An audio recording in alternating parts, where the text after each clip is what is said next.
Hello friends student के सामने एक बहुत बड़ा प्रश्न होता है कि ऑब्जेक्ट कैसे ढूंढें। It is very simple to find out an object in a sentence. देखिए, ये मेरी खुद की एक आइडियोलॉजी है, सुनिए। मेन वर्ब के बाद यदि प्रीपोजिशन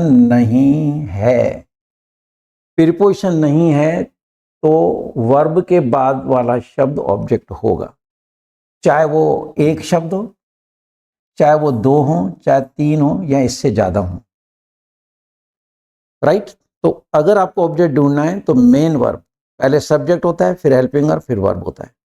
वो अलग कहानी है कि प्रेजेंट इंडेफिनिट और पास्ट इंडेफिनिट के सिंपल सेंटेंस में हेल्पिंग नहीं होता तो वहां पे वर्ब दूसरे नंबर पे होता है, और मेन वर्ब तो होगा ना। मेन वर्ब के बाद प्रीपोजिशन नहीं है तो जो भी शब्द होगा, चाहे एक हो, चाहे दो हो, चाहे तीन हो, ये अकेला है तो वही ऑब्जेक्ट है, दो हैं तो दोनों मिलके ऑब्जेक्ट हैं, तीनों हैं तो तीनों मिलके ऑब्जेक्ट हैं, और इससे ज्यादा हैं तो वो पूरे के पूरे शब्द मिलकर ऑब्जेक्ट कहलाते हैं। मैंने क्या बोला? मेन वर्ब का प्रीपोजिशन नहीं हो। प्रीपोजिशन का नाम इसलिए लिया है, जनरल लोग पढ़ाते हैं कि मेन वर्ब के बाद नाउन आ जाए, तो नाउन का नॉलेज किसको पढ़ा है?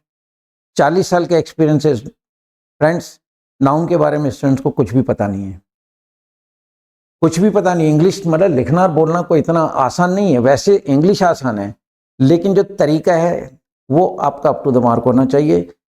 सीखने का तरीका सही है तो इंग्लिश सीखना बहुत आसान है। इट टेक्स टाइम, लेकिन बहुत जल्दी इंग्लिश में अपन फ्लुएंट हो सकते हैं। ठीक है? प्रीपोजिशन इसलिए बोल रहा हूं, मेन वर्ब है, प्रीपोजिशन नहीं है, क्योंकि प्रीपोजिशन आप पहचानते हो, at, in, on, to, from, with, by, ये करीबन 50 होते हैं।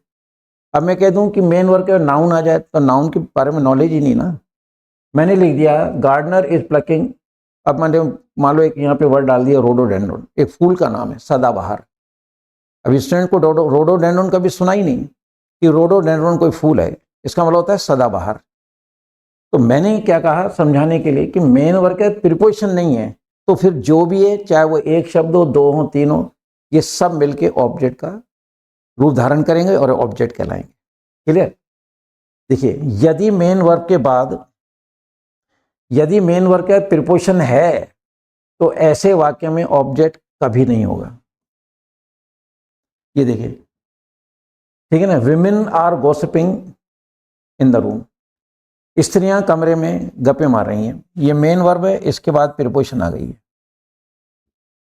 क्योंकि प्रीपोजिशन आप पहचानते हैं तो मैंने समझाने का जो बेस बनाया है वो प्रीपोजिशन लिया है, so that I can make you understand fully कि एक्चुअल रियल वे ऑब्जेक्ट ढूंढने का क्या है। क्लियर?